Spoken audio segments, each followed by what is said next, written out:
Yeah. Get out. Pretty bad smoking. So, yeah.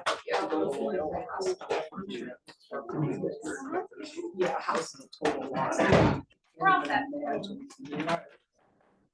Order, please rise to the pledge. To the flag of the United States of America, and to the republic for which it stands, one nation, under God, indivisible, with liberty and justice for all.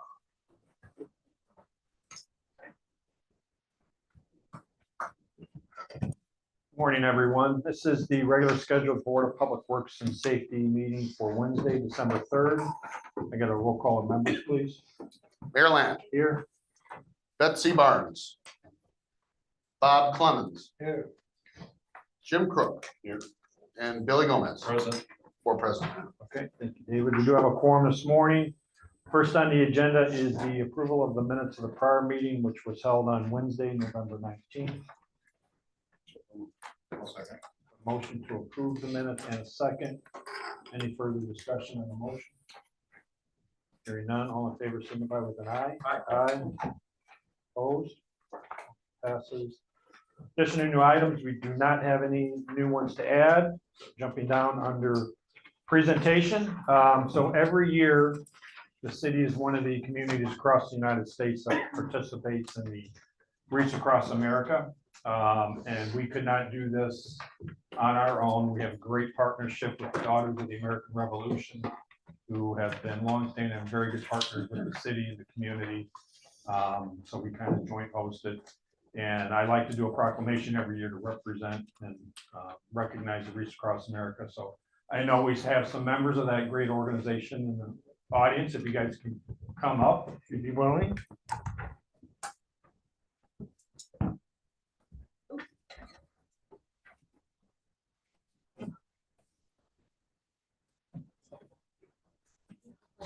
So if you don't know, the Reach Across America is it's a program that stems from the National Wreath Laying Ceremony, the Arlington National Ceremony that happens every year. So we'll let the DAR members explain exactly what it is, but as part of the city's hosting it, I'd like to do a proclamation if I could read it. First, let me present the actual proclamation to you all. So this will be, we have another one, and that'll be hung on the proclamation wall as well. We've got so many pictures. Well, why don't you go ahead first? Yeah, let me read some of it. Okay. So whereas the Reach Across America is a national nonprofit organization founded in 2007 to continue and expand the annual wreath laying ceremony at Arlington National Center. Reach Across America's mission is to remember the fallen, honor those who serve, and teach the next generation about the true cost of freedom. Now, therefore, I, Peter D. Land, Mayor of the City of Crown Point, do hereby proclaim Saturday, December 13th, 2025, as National Reach Across America Day in the City of Crown Point, and extend thanks and appreciation to our veterans and Gold Star families for their service and sacrifice, and to the Reach Across America for bringing this honor to our community. So it's definitely my pleasure on behalf of the city. Thank you very much. Thank you very much. Absolutely. And again, of the DAR chapter, Julie Watkins Brass chapter, we have a presentation to you. This is our Indiana DAR Lighting the Way Award for Constitution Week proclamation Thank you very much. and for the Reach Across America proclamation. Thank you very much. Thank That's you. very nice. Thank you so And much. I just wanted to acknowledge a couple of people. Tom Hawes, who runs Maplewood Cemetery. We could not do it without that man. He is tremendously helpful. I can't even, for the last 6 years. We have never been able to do this without his help. Mhm. And the help of our main sponsor, which is Mission Barbecue Restaurant in Hobart, Maryville, whatever you want to call it. I still call it Maryville. But they are our main sponsor. They purchase probably 90% of our wreaths. Without the wreaths, we couldn't have wreaths across America. So please, visit them, spend a little money there, help them out the way they help us. You can still purchase wreaths too, correct? You can always still purchase wreaths. And And we, Mary Frieda, she's been tremendous help, and with her help and the city's help, this year is our 6th year. And this year, for the first time, we're gonna hold our ceremony indoors Thank you. at Solon Robinson School. Every single year, it has been bitterly cold or raining or icy. Horrible, horrible weather. And so with the city's help and Mary's help, we were able to secure the school for our ceremony. So at least when we go across the street to start putting out the wreaths, we won't already be Yes. frozen. Good job. So thank you for that. That was tremendous. So, and that starts at noon on December 13th Noon. at Solon Rouse. And I would, Everybody's welcome. Everybody's welcome. and I would just like to add, we would also like to have, because this is in Crown Point, if some additional sponsors, if a Crown Point business would like to help out, that would be lovely too. Fantastic. Absolutely. I'm also always looking for new members to Julia Watkins branch, the Crown Point here. And if anybody's interested, we can help you join. Mary, don't want to leave you out. Again, Mary is also a very valued member of our group, so Yes. she's been tremendously helpful to us. All right, Mary. Photo? Here, big smiles. 1, 2, 3. Hold for one more. 1, 2, 3. Got it. All right. Thank you so Okay. much. Yep. Thank you.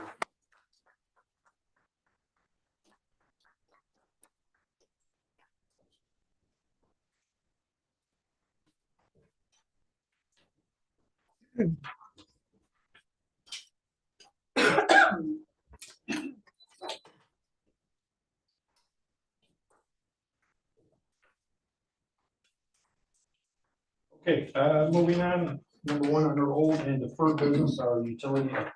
Well, morning. Morning. So the day everybody's been waiting for has finally arrived. We're out to bid on our water line and wastewater projects.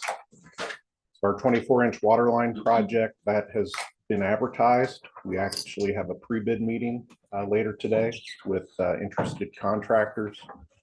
Getting a lot of response, a lot of interested contractors, so we're hopeful of receiving a good bid. That bid opening date is scheduled for January 14th.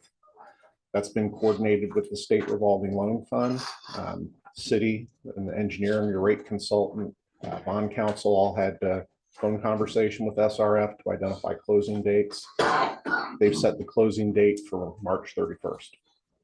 We'll make sure that we receive our bids well in advance. We have a 90-day bid hold period, then we'll be able to move forward with the projects.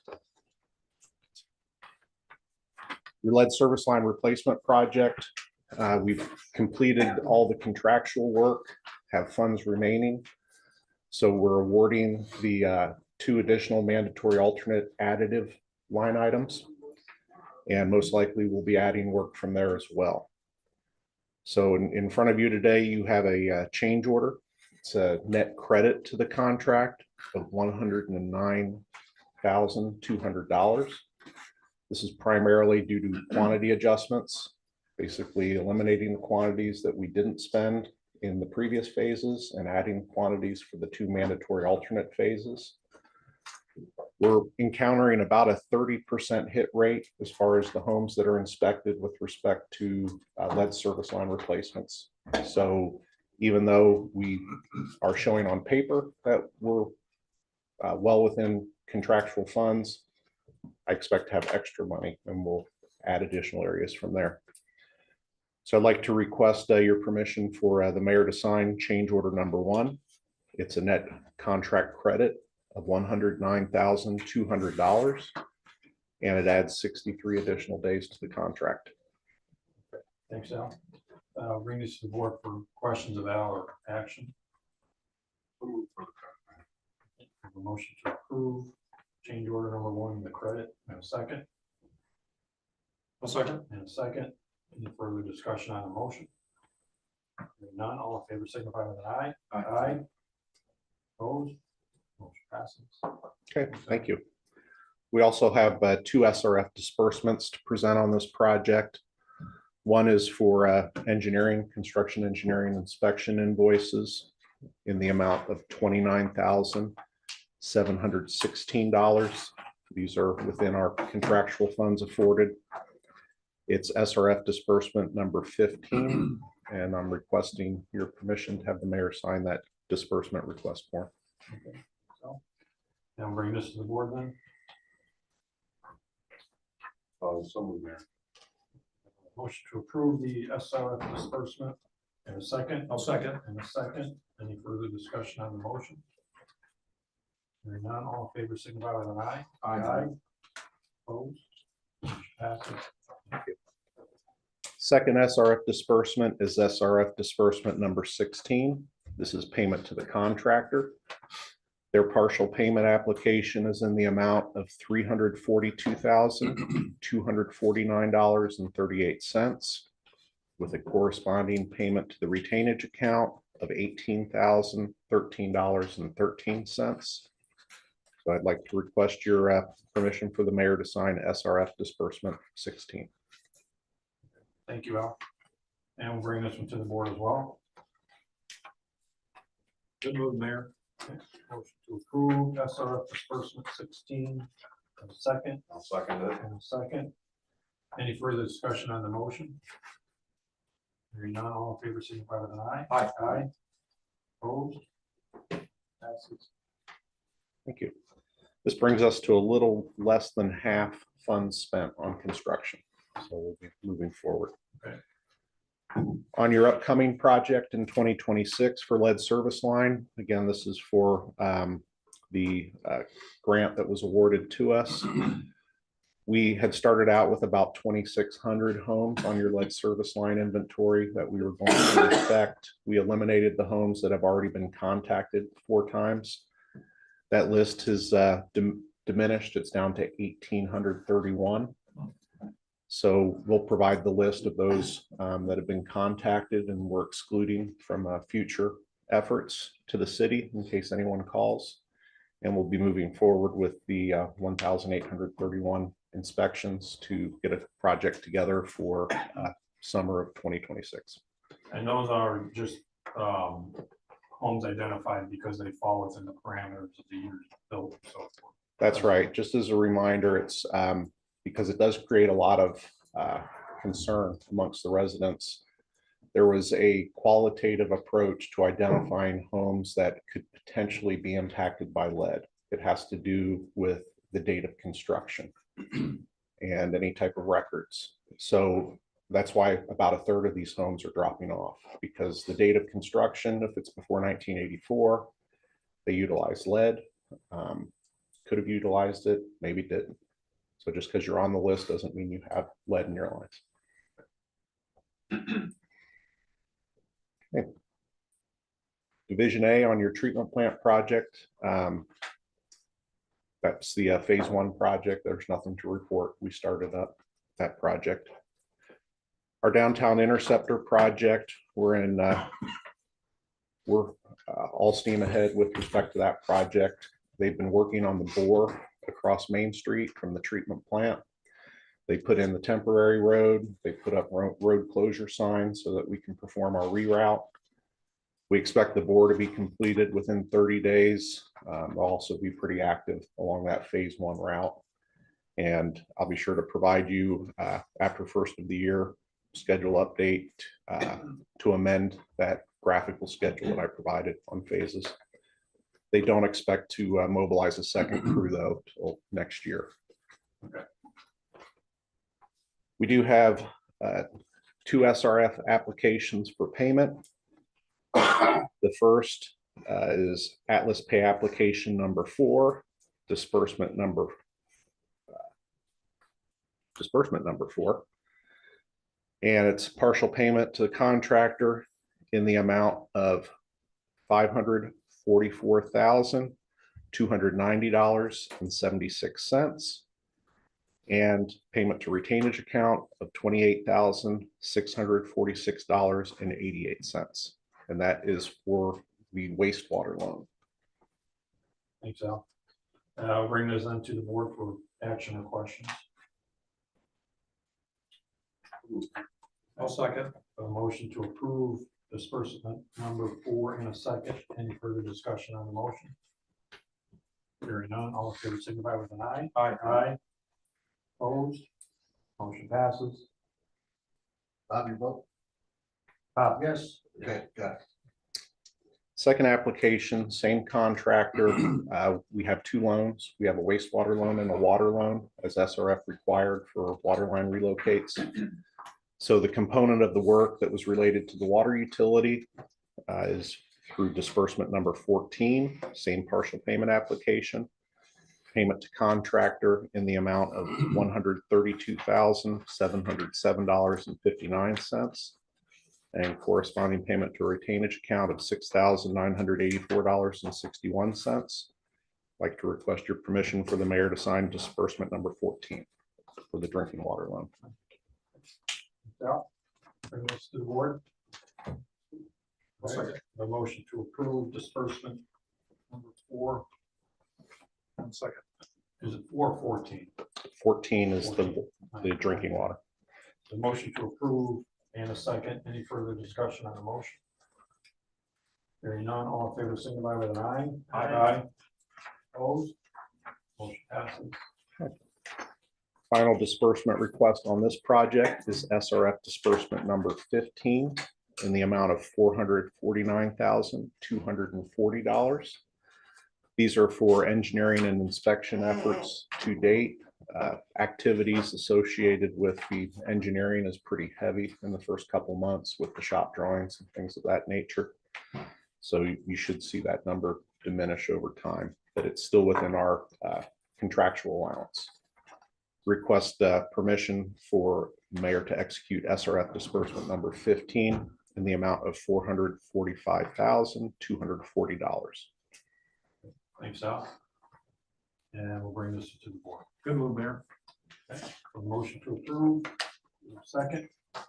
Second. And second. Any further discussion on the motion? Hearing none, all in favor signify with an aye. Aye. Opposed?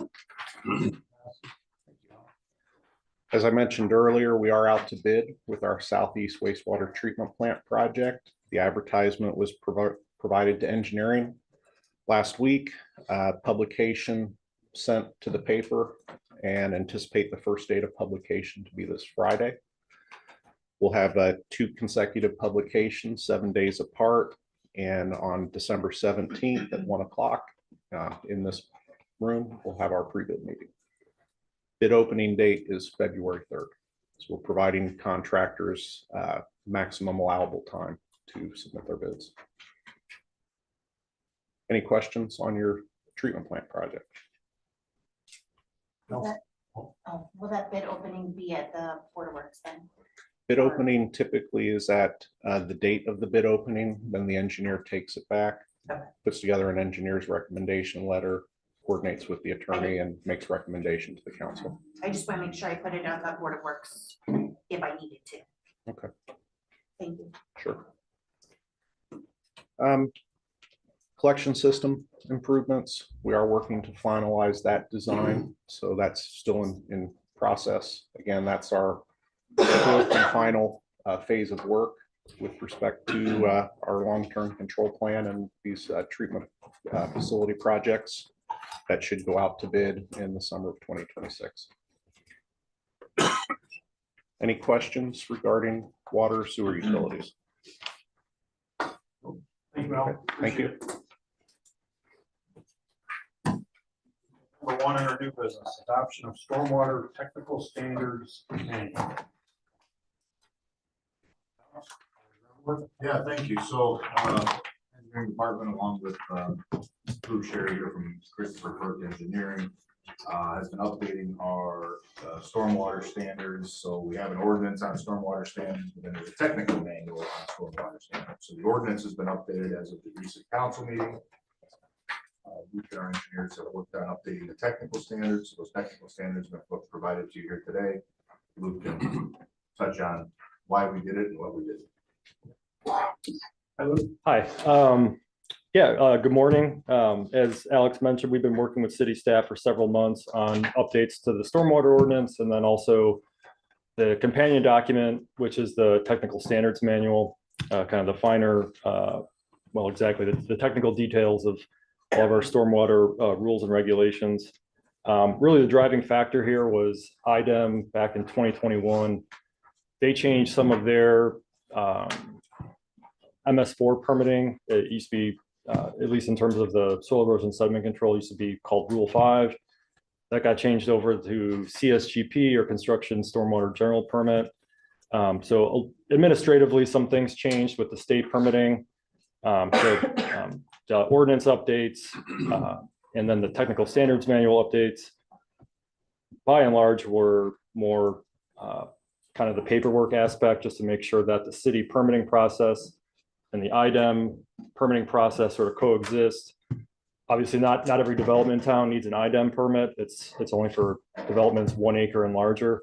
So we wanted to make sure that we spelled out clearly process step by step for the applicant, for protocol, what happens for this type of development, the size of development, what's the process, and what is that, how does that interact with the state side of things. So not really any wholesale changes to stormwater requirements. The developments that trigger stormwater detention and what they're allowed to release at, we're not changing those rules. Really the major change was sort of that paperwork aspect of it. We did update some of the technical details just based on, we have newer rainfall data. Our previous ordinance and technical standards are from 2006, and we were actually using rainfall data from the 1960s in our old ordinance. So we're now using what's called NOAA 14. It's basically the latest and greatest rainfall for the Crown Point area.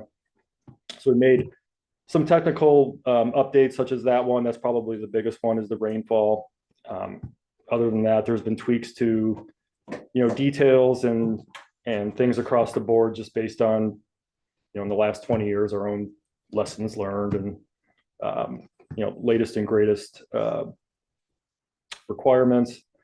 But yeah, no real major changes. We're not changing the pipe materials that we're allowing or anything like that. It's mostly administrative more than anything, but there were some improvements that we made just for us and applicants, just to make the process clearer and what the expectations are. But yeah, that's kind of how we got here today. So obviously, if there's any questions, I'll be happy to try to answer those. But that's in a nutshell what we're seeking to do. Okay, so it has our manual and our provisions and contents in it, with so we're in compliance with absolutely everything that we need to be in compliance with. Correct. Yeah, that's the purpose, is really just to get everything up to speed with what the state wants to see, what we want to see. There's no conflicting requirements. Okay, thank you. Yeah. So bring this to the board. Questions or action? Curious on the rainfall data, did it change, or do we have a difference between 65 years and not? Same rainy day? Yeah, so in the stormwater world, the big storm event that we use, at least in terms of for site design, is the 100-year 24-hour. That is the sort of the standard we use for sizing stormwater detention for a development. The 2006 standards, we were using a rainfall depth of 5.83 inches in 24 hours. That's the 100-year 24-hour rainfall depth. And again, that's there was a technical paper in the 1960s called TP40. That's where that was derived from. NOAA Atlas 14, so NOAA, the National Oceanic and Atmospheric Administration, they came out with something called Atlas 14 in the mid-2000s, and that's obviously more updated, accounts for more rainfall. And their 100-year 24-hour storm event is 7.5 inches. So not surprisingly, things have been getting wetter, storms are getting more severe, so it is a higher rainfall depth. I was just trying to find out if it rained more now than 65 years ago. Oh, yeah, I mean, that is definitely where we're trending. It's definitely getting wetter, and we're seeing more severe storms, and yeah, that's one of the reasons why the rainfall depths are only going up. So, All right. Any further discussion? Okay, we'll do both pleasure then on this one. Okay, we have a motion to approve the manual and a second. Any further discussion on the motion? None, all in favor, signify with an aye. Aye. Opposed? Motion passes. Thanks again, Luke. okay, thank you. Number 2, request approval of workers' compensation renewal. Karen? Yes, we have Landon Murray on Zoom. He's one of the best brokers we could ever ask for. He actually shaved off an additional $15,000 from our premium in the last 2 weeks. He never gives up. He keeps working hard for the city of Crown Point like nobody else ever would. So he, without further ado, I'll let Landon do his presentation. Thank you. Thanks, Karen.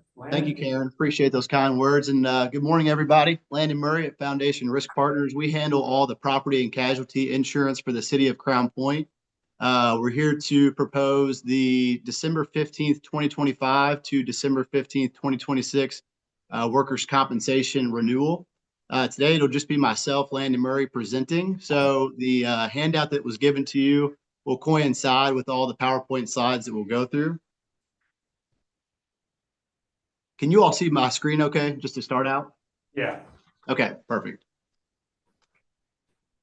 So on our end, the service team is going to remain the same. Myself, Landon Murray, I'm the point guard on leading all the things in terms of property and casualty insurance on the advising side. Joe Belanca and Jen are also on my team and do a fantastic job to help support me and everything that has to do with the insurance throughout the year and at renewal time. So this first page, we are going to remain with Indiana Public Employers Plan, IPEP. They continue to be the most competitive work comp carrier and fits really what you all do from a exposure standpoint. So going through this, the first named insured is obviously the city of Crown Point. The limits of coverage are remaining the same as last year at $1 million. And then right to your right is the description of class codes based on the employees that are in the city of Crown Point. That second column, your base rate, just wanted to point out that those rates are remaining the same as last year. So rates remain flat, which is a good thing. That's a good sign that the carrier themselves are performing well. Always want to see that. The 3 columns or 4 columns to the right of that are the 2023-2024 audited annual payroll. That coincides with that bottom number at the 18,782,000. Last year, the anticipated / estimated payroll was just over 18 million. Obviously, that has not been audited. That will come back pretty significantly higher.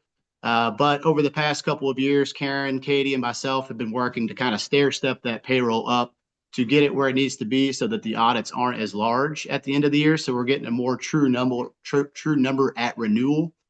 So that 2025-2026 estimated annual payroll of 19,721,904 is actually the 23-24 audited payroll plus a 5% inflation factor. We really think that that's going to catch us up to where we need to be so that audits, at the end of the year are not as large. And when we do these renewal meetings, this will be a true reflection of what the actual cost is going to be. So that's where that 9.4% increase is coming from. It's the difference between the 24-25 and our anticipated. So moving forward, it's always important on the work comp side to look at the last 4 years. The reason is because there's something called an experience modification factor that's a multiplier based on your loss history and how you're performing. So if you look, the current year that we're going into from 21-22 up through 23-24, those are loss ratios based on past losses. As you can see right here, the 285.6% loss ratio from 23-24 is going to hit your experience modification factor, which is going to definitely increase the premium naturally due to that loss history. You all kind of had an outlier year in terms of a couple of large claims that hit And, as you can see on that next column at the 37.2%, due to the commitment of the leadership at Crown Point and them utilizing IPEP resources to help mitigate risk overall for employees, that is already trending back in the right direction at the 37.2%. So tough year that's going to hit the mod, as you'll see in the premium calculation on the next page. But like I said, it's trending better. And I think that really was just an outlier year. Was also able to use that trend with the underwriting to help negotiate and offset some of that premium increase due to you all starting to, improving performance on the mitigation side. That far right column, that's the overall 4-year loss ratio. So total losses at the current moment is a little over 1.4 million. And the total premium dollars paid by the city of Crown Point is a little over $1 million. So they're paying out $1.36 for every dollar that you pay in. So like I said, that looks to be trending better. And we hope that starts to go down, which I believe it will.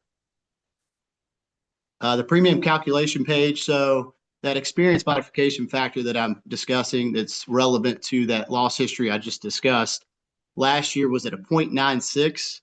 1.0 is your average, and that's set by your peers. So anything below that is you're performing better than your peers. Anything above 1.0, you're doing a little bit, worse than your peers. So that number is increasing to 1.11. So you can see last year you got a credit of 14,204. This year they're actually adding a debit of 42,701, which gives you the standard premium of 427,701. Like Karen mentioned, I was able to, at the 11th hour to go into underwriting and say, hey, they're trending at a good ratio in terms of losses of this current year. Can we get a little bit of a break, and can you help offset that with applying some additional scheduled credit? And as you can see, they applied 18 points on this, which is almost unheard of with that loss ratio. But like I said, due to the leadership's commitment to loss mitigation, resources that IPEP has offered and utilizing those, they're willing to do so. And so you can see there, they're actually applying 76,986 to offset some of that premium increase based on that modification hitting so hard. So at the bottom line, you can see the expiring premiums 299,983. We anticipate after this audit, because this is unaudited premium from last year's renewal, that number will actually probably be around 319. And that's going to go up to this current renewal at 350,715. And like I mentioned before, we really think we're getting those payrolls up to the point where there's not going to be a large audit at the end of the year, because we've been stair stepping that up. So the 350 should be a lot more accurate this year due to our commitment to stair step that over the past few years. Changes at renewal and quotes. These are all things that I've already mentioned. Just a quick recap: payroll per class has a 5% inflation factor over the 23-24 final audit, and then that experience modification factor is going from 0.96 to 1.11. So a 15% increase, which is really a factor driving the increased costs on that. But you're also getting increased payroll that's contributing to that increase. So just keep that in mind. Like I mentioned, the base rates for each class is actually remaining flat, which is a good thing because the carrier fund is performing well. And then that last line there was just basically what I told you about. Based on the 2023-2024 audit and estimating a 3% increase in payroll, the 24-25 payroll total premium should be around 319 once the audit is completed at the expiring term. That number could be higher or lower just depending on the actual payroll numbers that were turned in. But we did some mid-year review with Karen and Katie and kind of got an update of where payroll was to keep that number pretty accurate, so we knew where we were at this time of the year. IPEP, like I said, is still the best option. The guaranteed cost plan benefits are, more predictable premium cost coverage for all claims, no matter the size. And then the IPEP resources that I mentioned a few times that you all are taking advantage of, and that's reflecting in the loss ratio in the current year. And then the, like I mentioned a couple of times already, the IPEP classification rates are remaining flat, which is always a good thing. So with that being said, I would like to open up for any questions you all have before I request approval. And so is it standard? Do they always look at your previous 4-year history? So. Yeah, so it's always through 3 years loss history, 1 year removed. So I'll take you back here. So from the 21-22 to 23-24, they take these 3 years into consideration. And then this time next year at the next renewal, this 81.5% is going to drop off your loss history experience modification factor. And that 37.2% is going to be considered, which is going to be an improvement and help you all out from a cost perspective. Okay. Okay, Karen, anything to add to that? No, no, everything's good. Like I said, Landon's the best. Thank you, Karen. Board have any questions of Karen or Landon? I mean, I echo Karen's sentiments, Landon and Joe. It's hardly a week goes by, we don't communicate. No. One or something like something. But they've been super good partners, and advocates for the city. So, that's a fantastic job. Thank you. Any questions of Landon or discussion? Okay, so what Karen, you'd be looking for is a approval from the board for the workers' comp. Yes, for IPEP and the premiums, the 350. 357.15. Yes. And like Landon said, with an audit that might go down, but approve the highest. Right. Okay. So I guess the board would be looking for a motion to approve the workers' comp renewal at the amount stated. So I'll second that. We have a motion to approve the renewal and a second. For the discussion on the motion. Favor signify by an aye. Aye. Opposed? Motion passes. Thank you, Lanny. Great job as always. Really Thank you all. Appreciate it. And just to say something, like you said, Landon and Joe communicate with us on a weekly basis. They are there for us on a weekly basis for every need. They are. Thank you. Thank you. Okay, number 3, request a total contract for engineering and design of BFS for the bike trail extension to Isles. Jenny Burgess. Thank you. I'm asking for approval to go into contract with Butler Fairman Seifert in the amount of $254,400. That is not to exceed for the survey, design, engineering, and getting everything ready to go to bid for the final extension of the connection of the bike trail. We finished the last portion of the Veterans Memorial. There were remaining funds. The city team worked with the DNR to keep those funds that we were previously awarded to use towards the completion of this final connection. So just for the board's information, what area are we talking about for the actual trail?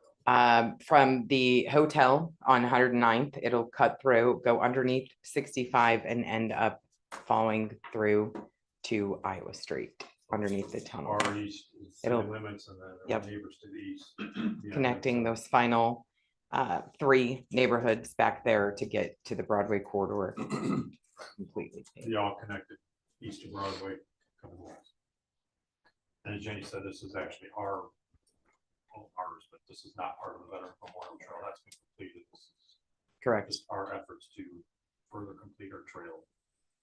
Yep, and it will end in Winfield, and then all of the connectivity throughout the city will be complete. Alex? Thank you, Mary. Yeah, we've reviewed the contract. Standard what we've done with BFS several times. No prior issues with the agreement itself or BFS's performance, so I recommend approval. Bring this to the board for questions of Jenny or. We have a motion to approve the BFS agreement. I'll second. In a second, any further discussion on the motion? Hearing none, all in favor, signify with an aye. Aye. Aye. Opposed? Thank you. Good job, Jake. Thank you. 4, request approval to release performance bond for Kansas. Greg? Thank you, Mayor. This is a release of the performance bond acceptance of the 2-year maintenance bond. All the public infrastructure has been installed and inspected. So we're asking to release the performance bond in the amount of $95,408.50 and acceptance of the 2-year maintenance bond in the amount of $1,554,730.44. This to the board for questions of regular action. So moved, Mayor. Motion to approve the request. For a second. And a second. Any further discussion on the motion? Hearing none, all in favor, signify with an eye. Aye. Opposed? Motion passes.